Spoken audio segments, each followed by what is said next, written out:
বাঙালির প্রিয় খাবার যেহেতু মাছ, তাই আমি আজকে বানিয়েছি মাছের কালিয়া।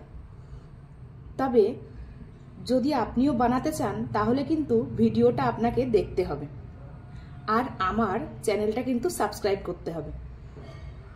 এই রেসিপিটা কিন্তু খুব সহজ পদ্ধতিতে আমি বানিয়েছি, আপনারাও কিন্তু ট্রাই। তাহলে চলুন ভিডিওটা স্কিপ না করে পুরোটা দেখা যাক। আমি এখানে নিয়েছি আদা বাটা, রসুন বাটা, জিরে বাটা আর পেঁয়াজ বাটা। যেহেতু এখানে মাছের পরিমাণটা কম, তাই আমি সামান্য নুন আর সামান্য হলুদ দিয়ে মাছের গায়ে ভালো করে মাখিয়ে কমসে কম 10 থেকে 15 মিনিট রেখে দিয়েছি। তারপরে কড়াইতে তেল গরম করে তার মধ্যে মাছগুলো ভালো করে ভেজে নিয়েছি।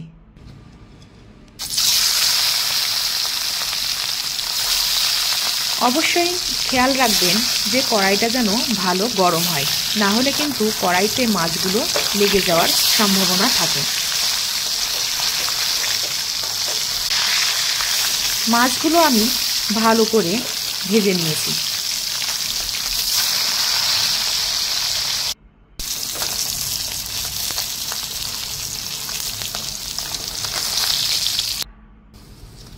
তারপরে কড়াইতে তেল দিয়ে তেজপাতা আর দারচিনি ফোড়ন দিয়ে তাতে সামান্য চিনি ফোড়ন দিয়েছি। তারপর এখানে পেঁয়াজ বাটা আর টমেটো বাটাটা দিয়ে দিয়েছি। দিয়ে ভালো করে আমি পেঁয়াজ আর টমেটো বাটাটা ভেজে নেব।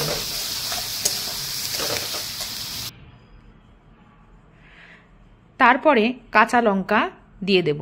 আমি এখানে কাঁচা লঙ্কাগুলো চিড়ে নিয়েছি।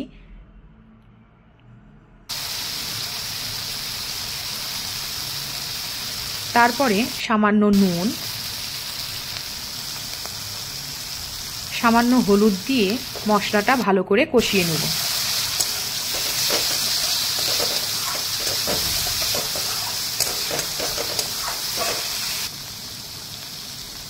তারপরে লঙ্কার গুঁড়ো দিয়ে দেব।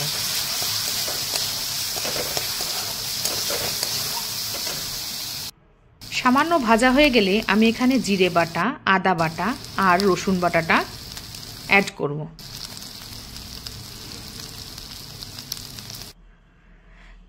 তারপরে আবার আমি ভালো করে মশলা কষিয়ে নেব।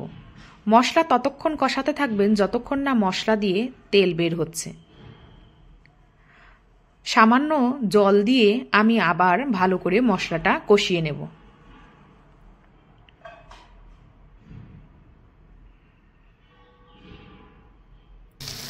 মশলা যখন ভাজা ভাজা হয়ে গেছে তখন আমি এখানে সমস্ত সাবুত গরম মশলা দিয়ে দেবো। যেহেতু আমি এখানে গরম মশলার পাউডারটা ইউজ করব না, সেই জন্য আমি এখানে সমস্ত সাবুত গরম মশলা দিয়ে দিচ্ছি। তারপরে ভেজে রাখা মাছগুলো দিয়ে দেব। ভেজে রাখা মাছগুলো দেওয়ার পরে আমি আবার মশলাটা ভেজে নেব। তারপরে আমি এখানে সামান্য জল অ্যাড করব।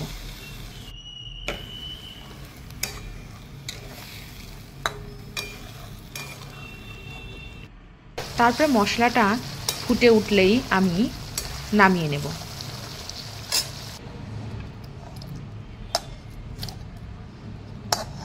খুব সহজ পদ্ধতিতে আপনিও কিন্তু ঘরে এইভাবে মাছের রেসিপিটা বানাতে পারেন। এটা কিন্তু খুব সহজেই তৈরি হয়ে যায় আর খুব একটা বেশি সময় লাগে না। তারপরে আমি এখানে ধনেপাতা দিয়ে দেব। দেখতেই পাচ্ছেন মাছের ঝোলের কালারটা কত সুন্দর হয়েছে। আপনারাও কিন্তু অবশ্যই ট্রাই করবেন।